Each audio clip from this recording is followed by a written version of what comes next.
Well, good morning, Myoung. Captain Bill Kirk here with Weather Trends International. We are eternally grateful for your time and consideration here this morning. Thought I'd send you a video in addition to the PDF of what we're going to be talking about here this morning. Again, very grateful for your consideration. Again, we have what we believe is revolutionary technology with our year ahead capabilities, not only for weather but health. On the call today, we'll have Mark Salyer, our board advisor. He's a longtime executive with GSK and Teva, and colleague of Mr. Cook's. It was actually your CEO's profound words here just about a year ago. If you zoom out into the future and you look back and you ask the question, what was Apple's greatest contribution to mankind? It will be health. And here we are in a pandemic, and he's leading the charge. So we're excited to have you with us here today. My passion actually started some 30 years ago. I say if you're under 35, you probably don't remember this pretty famous general, Norman Schwarzkopf. But back in the day, some profound words forever changed how I think here today. So again, excited to share some of our technology here with you here this morning. For 18 years, we've been working with some of the world's most successful and admired companies in retail and food and beverage, auto, Wall Street, CPG. Longtime clients, Johnson & Johnson, 18 years now, and helping with the allergy and the flu, and Equivia in the flu allergy space, 18 years as well. So I know you're working with the J&J folks, and we're just excited about how might there be some synergies between what you're trying to do in Apple Health and what we're already doing as well. Here in our offices in Bethlehem, Pennsylvania, we've won 17 technology awards. I guess the one I'm proud of is Forbes' 5th most promising company in America.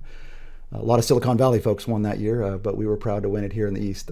But we have a lot to do to live up to that. I'm a humanitarian and charitable, kind-hearted person at heart here, and I think we have a long way to go. But we're excited about looking for a strategic partner here to help us accomplish what we're trying to do here for the better good of humanity.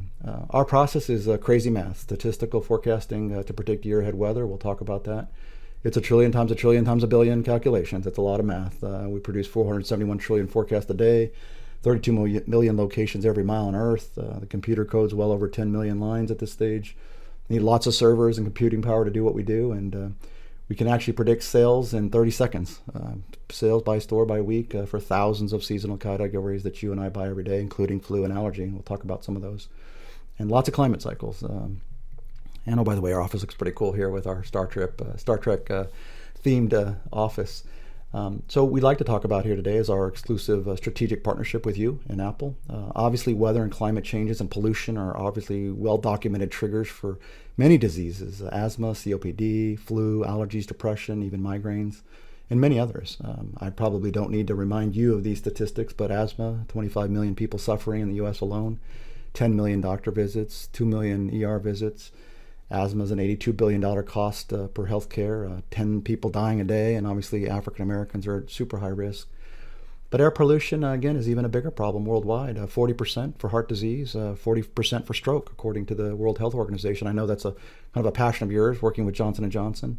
Pulmonary disease, lung cancer. So air pollution worldwide, you can say 7 million people dying every year just because of pollution. We can predict these things. Allergy worldwide, hundreds of millions, if not low billions of people affected. So obviously these are complicating factors for COVID-19, and if we think that's going to have some resurgence here in the fall, winter, combined with the flu, and we'll talk about our outlooks for these things, obviously some significant risk for these folks. So we can predict these things a year ahead, and going to share that with you. Again, my life ambition has really been to how do we expeditiously make what we have, what we believe is revolutionary, forward-looking, geo-targeted year-ahead weather and climate changes for a healthier world. Not just today, not next week, but next month, next year, for every human on Earth. Obviously, your CEO, Tim Cook, has just demonstrated unbelievable leadership and speed to COVID-19, and again, it's exciting to see that coming from Apple. We know you think differently, we think differently, and really love to think about how we can think differently together. Again, how profound, just a year ago, Mr. Cook saying that, thinking that Apple's greatest contribution to mankind would be healthcare. And here he sits helping the President of the United States.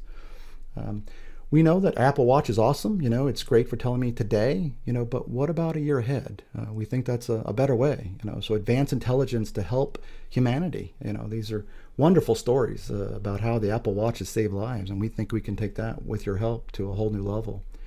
Sadly, the research in weather and virus is just, it's pretty weak. There is some. PLOS Biology had a lot of research on how flu viruses and COVID-type viruses simply cannot weather high heat and humidity, and we're kind of proving that out now with COVID-19. Your old stomping grounds here at Harvard had a great study on flu. how hot, humid weather kills the virus. It just simply cannot transmit. It's the reason why we get the flu in the wintertime. And then the American Journal of Health, talked about the Spanish flu pandemic, and the same thing, how fresh air, sun, vitamin D not only killed the virus, but, help people get healthier. So again, we think we have a lot of synergies here with Apple. Our core competency is really year-ahead global weather forecasting of daily temperatures, weekly precipitation, snowfall by zip code, and every mile on Earth out 1 year. It's proprietary, statistical, math-based, 24 climate cycle, year-ahead forecasting technology that's 70 to 94% more accurate over the past 18 years. We're going to show you how this is more accurate than a week 2 forecast. And the neat thing about our technology is once we make a forecast, we don't change our minds. So it's pretty cool. We'll share that with you.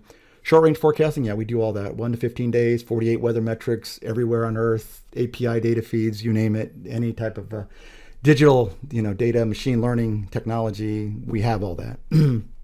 You'll find our services on Amazon Data Exchange as well. Our core competency, though, really is year-ahead sales forecasting. We predict what we call the power of 1 degree, how every 1 degree of change impacts seasonal sales, and then to project those sales out a year. So we pretty much help our big Fortune 500 clients with how much to make, where to put product, allocate, pricing and markdown strategies, timing advertising, energy budgeting, a year ahead, everywhere on Earth. So we have about domain intel on about 10,000 seasonal categories, what weather is driving those sales. Again, this is just a simple example of every degree colder in winter, there's about a 2% bounce in Theraflu sales. If it's 10 degrees colder year over year in winter, there's a 20%, 40% increase in sales. So warmer, again, 20% decrease. So it's pretty cool technology. And again, we've done this about 10,000 times for different ailments. Your CEO may have seen this video that we sent out a few weeks back, and I think that's the reason for the call here today, but happy to share that again with you here. But some of the things we talked about in that video were asthma. We've done quite a bit of extensive research now here on asthma suffering, and it's the common sense, but we've kind of quantified it with the math, the science, if you will. Obviously, warmer, drier spring weather, warmer, drier fall weather leads to more allergy, more pollution, more suffering for asthma sufferers. They're the biggest contributing factors. So this actually is our fall-winter outlook on the left here, predicting both the weather and the asthma changes from a year ago, severity index, and this is global. So what's the peak week? We think in the fall, it's around Halloween, and the winter, due to cold weather in the wintertime, would be early January. So it's, again, pretty amazing technology. We actually also enlisted some kids, some Montclair State University capstone students did a phenomenal job modeling this even further and came up with some pretty profound findings here that we'll put out in a release here within the next couple weeks. But again, prove the obvious. Warm, dry spring weather, more pollen, more pollution, more asthma suffering. Cool, dry summer weather, warm, dry fall weather, and then that cold weather in the fall is a trigger for some folks as well. So again, things we're doing are backed by research. We also took the EPA's pollution data going back 50 plus years across the U.S. and modeled that. Again, you find kind of the obvious, same science, hot, dry weather in the spring and fall leads to more pollution. It gets trapped, stagnant, and more suffering. Colder, wetter weather, it washes the pollution out of the air. So we've now actually modeled this everywhere in the world to produce a year ahead by week pollution outlook. Hugely important for some of the things I know you're working on with stroke and heart disease and asthma and everything, really. So in this slide here, our peak winter pollution period looks to be there in that late December, early January timeframe. We also took 20 plus years of the CDC onset of flu from sporadic to peak and tried to model that. And based on that Harvard research, that cold, dry, that low humidity weather when kids go back to school, flu virus survives longer. We're inside, we turn our heat on, and guess what? Everybody starts to get sick. It starts in the south usually earliest. Kids go back to school early, and then starts up here in the Northeast later. But the good news is we actually see a 5-week later starting to the flu season. So very important. It's going to buy the industry more time for a later starting flu season for the season ahead here. Other interesting things here that we can just learn from technology, right, is that as humans, what do when we get an allergy, right? Maybe we jump on Google and search hay fever, allergies. Well, that's this blue line here, Google search term. Well, we actually have thousands and thousands, tens of thousands of seasonal categories, and so we have tons of point of sale data for allergy medications, and guess what? The correlation between what's actually sold at a CVS or a Walgreens, that's the orange line, point of sale data, is correlated to that Google search term with a 96% correlation. Makes sense, right? If I've got an allergy and suffering, I might want to search about my options and how I can feel better. So just those search terms can bring a lot of insights. We can predict these actually, again, a year ahead. So our fall is an extremely warm, dry October, November. Every 1 degree warmer in the fall, there's about a 4.3% increase in allergy sales. 10 degrees warmer, 43%. So again, a lot of suffering ahead in the year ahead here. This is a simple view of our U.S. outlook for the fall-winter season. We see a flu starting early down in Nashville around 5 September. Maybe our fall allergy spike would be in mid-October there around Columbus Day. Fall asthma peak looks to be around, again, that Halloween time frame. Flu looks like it's going to start in sporadic phase in New York City around the 7th of November. Winter peak pollution periods look like to be late December, early January, and then right after that we'd have an asthma surge peak for cold weather sufferers that the cold weather bothers asthma that first week in January. And then the U.S. overall, we see flu peaking much later than last year. Again, we had 3 spikes last year, obviously Christmas, Valentine's Day, and then the COVID spike in March. This year we think the flu spike is going to be that early February timeframe with a couple polar vortex. So again, how do we take this technology everywhere in the world to doctors, nurses, hospitals, business, governments, humans that need advanced knowledge of this? We can't do that by ourselves, and so that's why we are talking with you here today. So again, if you're going to talk year ahead weather and year ahead predictions of some of these things, how's that even plausible? Again, it's statistics and cycles. We won't get into the methodology here today with you, but it's statistically math-based rather than physics modeling-based. This is our year ahead U.S. outlook. The bars are the forecast, the dotted line's actual. If we were perfect, that line would be on the tip of every bar. But as you can see, we're really good at getting cold periods, hot periods, wet periods, dry periods. And the neat thing about the error in this model, year ahead forecast, is it's less than a short range 2-week forecast. So the industry typically in 2019 on a 1 to 7 day forecast had 4.6 degree error. Week 2 was about 8 degree error.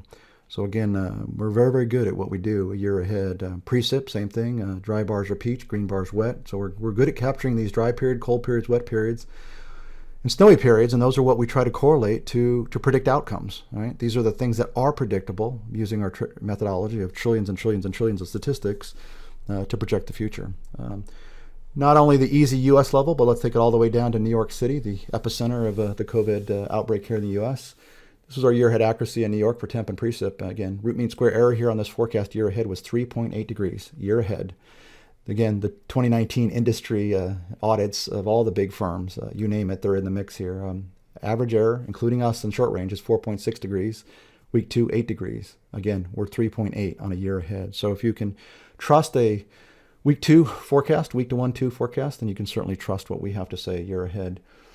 I know you've been there at the Apple area here for some time, and thought we'd show you your backyard. I always do this. Sometimes I get nervous because I never know what the answer might say, but at least we were about 82% right. Amazingly, I say California, your weather's easy. 2.4 degree was our error. Again, typical industry error for your town there is 3.4 degrees. Like I said, it's a little easier to forecast the weather in California. So industry on a week 1 forecast would have 3.4 degree error. 5.2 degree error on a week 2 forecast, short range. So that chart there that you're looking at is our year ahead forecast with root mean square error of 2.4 degrees. Pretty amazing. I know it may not be believable this stage, so I put the chart on here, and maybe you remember a memorable event in your life here in Apple. Did we predict a heat wave, a cold snap on an important event for you? I don't know. Check out the chart here. It pretty much shows the last 4 or 5 years. Interesting enough, an executive at IBM actually last year said that we found this astonishing. It was actually told to us by a big firm out your way in Silicon Valley there that Weather Trends is the best at long-range weather and sales forecasting, and that came from an EVP at IBM. So we were pretty proud to hear that. So how do we do it? We'll give you a quick sneak peek here of just statistical forecasting, the obvious. This happens to be a trend line chart for March temperatures in the Northeast. What's very interesting is that when you've had 3 very cold, snowy Marches in a row, which are somewhat typical in the Northeast, guess what happens the 4th year? You have about a 94% chance it's going to be hot. So we had that trigger. We had a statistical trigger here. We had 3 cold, snowy ones in a row here, 17, 18, 19 in the Northeast. And guess what happened? We predicted it was going to be the 3rd hottest March in history for the Northeast. And that's exactly what happened. It was the 3rd hottest March in history. So statistics went out. This is a sample, again, our March year ahead report that some of our clients saw on the left here. What's fascinating that, again, so many businesses and people are everywhere. They're backward looking. What happened yesterday? Yeah, that's like looking in the rearview mirror. I think Mr. Jobs actually even had a comment about that here. looking at the past is not a way to predict the future. So here's the greatest scientific minds at NOAA, and nothing against NOAA, but this is really not their strength. So this is their year ahead forecast. It's a moving target. So back on, what did they say for March, right? So back on, I think it was February 20th, the chart left here, it was going to be a cold, dry March. That was their forecast. And that's, we were a little bit panicked because here we're predicting the third hottest March in history, and that's not what they're saying. But they changed their mind. Physics, they changed their mind because that's what physics is all about. We did not change our mind because ours is statistics and cycle. That March statistic doesn't change for the Northeast. The statistics say it's going to be hot, hot March. And that's exactly what it was. It was actually the third hottest March in history. So again, I always say statistics and cycles will trump physics and analogs that most of the industry unfortunately uses today. So this is the accuracy audit here. The blue line is our year ahead forecast using the thousands of cities that NOAA forecasts for. Orange line is NOAA's year ahead forecast. Actually, let me rephrase that, month ahead forecast. So this is that chart where they forecasting just a day ahead for the month ahead. So their month ahead, the orange line, our year ahead, the blue line, and we outperform them quite significantly 83% of the time. So there's a neat clickable link here from PhDs at University of Miami and West Point that proved the skill here of what we do year ahead versus just the greatest minds at NOAA a month ahead. We'll end here with some client testimonials. You may find the Equivia Health longtime 18-year client interesting and how we're helping them in the flu and allergy space. Again, Oliver Chen talking some of how we help the retail industry. So some of these testimonials. I will end here, Myoung, with again, profound words from many moons ago from your illustrious leader. Let's go invent tomorrow rather than worrying about what happened yesterday. And again, that's forward thinking. And so you all there are thinkers and doers. We think we're thinker-doers, and we'd love to just think differently together here with you, Myoung. So thank you for your time. We're excited to meet you here this morning, and very much excited about that. So thank you very much for your time.